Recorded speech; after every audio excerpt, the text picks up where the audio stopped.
নমস্কার বন্ধুরা, তাপসী কুড়োঘরে সবাইকে অনেক অনেক ধন্যবাদ জানাই। তো আজকে দুপুরবেলা আমাদের তেলাপিয়া মাছের ঝাল করব। পুরো ভিডিওটা দেখার জন্য অনুরোধ করব। আর ভালো লাগলে অবশ্যই লাইক করো, কমেন্ট করো, সাবস্ক্রাইব করে দেওয়া। তো এখানে মাছটাকে ভেজে নিয়েছি, আর এখানে কড়াইতে তেল গরম হয়ে গেছে। মাছ ভাজার তেলটাই আমি এখানে সাদা জিরে ফোড়ন দিয়ে দিয়েছি। আর এখানে বেটে রেখেছি, দেখো, পেঁয়াজ, আদা, জিরে আর রসুন একসাথে বেটে রেখেছি। চলো, তেলটা গরম হয়ে গেছে, বেটে রাখা মশলাটাকে দিয়ে দেবো।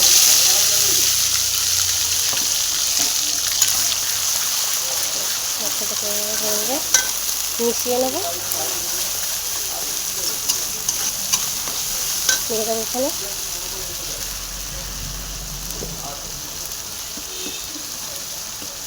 পরিমাণ মতো লবণ দিয়ে দিলাম, 1 চামচ হলুদ গুঁড়ো,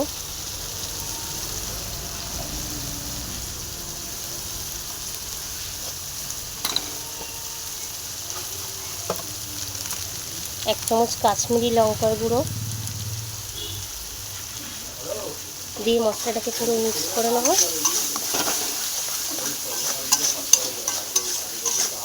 খুব সুন্দর একটা গন্ধ পেয়েছে। মশলাটাকে আমার কষানো হয়ে গেছে। এবার পরিমাণ মতো কম জল দেব। জল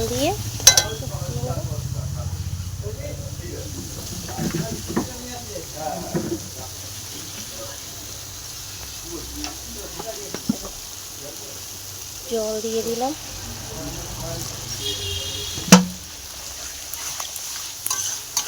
পুরো মশলাটাকে মিশিয়ে নিয়েছি।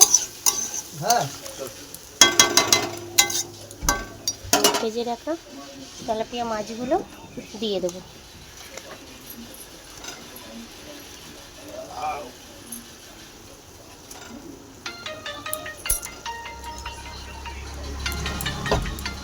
হ্যাঁ বলো।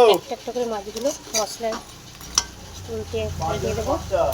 তবে মাছটার মশলাগুলো সব এক হয়ে যাবে।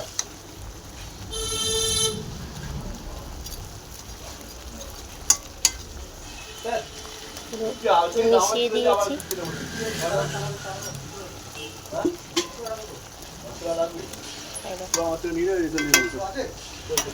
পুরো তেলাপিয়া মাছের ঝাল একদম রেডি হয়ে গেছে। এবার আমি নামানোর আগে ওপরে একটু শুধু ধনেপাতা কুচিয়ে দিই। যারা যারা আমার মতন এরকম তেলাপিয়া মাছের ঝাল খেতে ভালোবাসো তারা অবশ্যই লাইক করো, কমেন্ট করো, সাবস্ক্রাইব করে দিও। ভালো লাগলে অবশ্যই শেয়ার করো।